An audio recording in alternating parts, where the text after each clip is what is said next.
Okay, on some Harley bags, for the same bike I just painted the side covers for. I did these bags earlier. Here, taking the lid off, still looks real nice. Taking the insert out, all the pieces and parts down in here for it. And over here, we've got the bag. Apparently, this bag got dropped in a repair shop. This corner right here. Some damage, some touch up on it to try to cover it up, but we're going to undo that now. Sand it all down here. We're just going to paint the back side here and the face side on the outside. Not going to paint the bottom, the front, or the back. They're all still real good, so I'm going to sand this down, dress it down here. Got some 1000 grit here on my Hutchins real fine DA sander. So I'll bring you back when we get this dressed down, get it all prepped. Oh, it's awful. New bags. Well, I should say freshly redone. It's happened. But what do? Accidents happen. So we'll get it fixed up. All right, it always gets uglier before it gets better, right? There we go. All sanded down nice, chips all down, blended in real well. There was a scratch right there. It's really hard to see. Let me see here. Everything will focus. It's right here. You can see it, just that little spot right there. That's all that's left of it.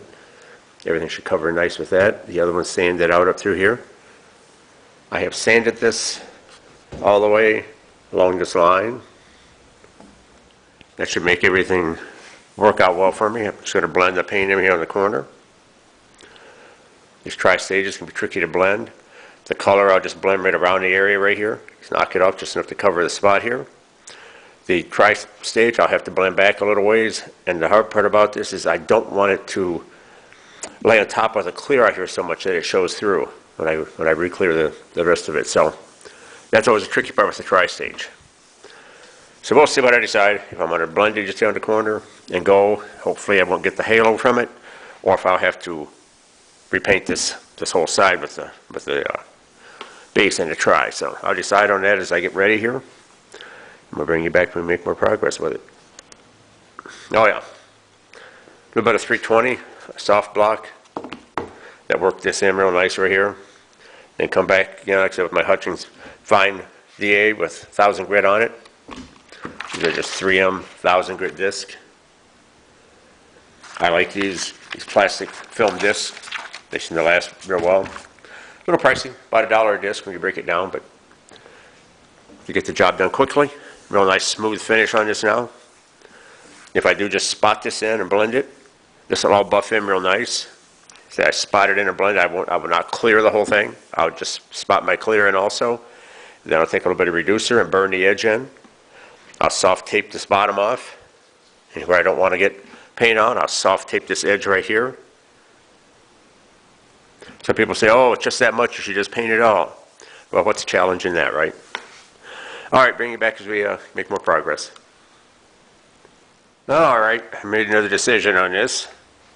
I wasn't going to spray any primer on it, get that overspray, but we'd have to work it out. So mixed up some 2K urethane prime.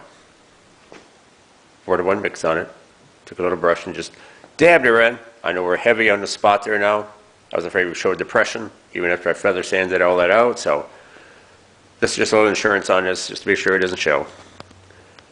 So we put a little primer on it. We'll sand that down, and then we're ready to get some color on this. Bring you back when that happens. Talk much about it. Everybody knows the products I use here. Martin Senior Crossfire is always my choice on that stuff, so I'll just show you here. When you're going to brush something like this, use a good brush. It's a Dick Blick brush, probably one of the best out there. Different manufacturers make good quality brushes, real fine hair brushes. They make all the difference. Don't use that little craft store brush.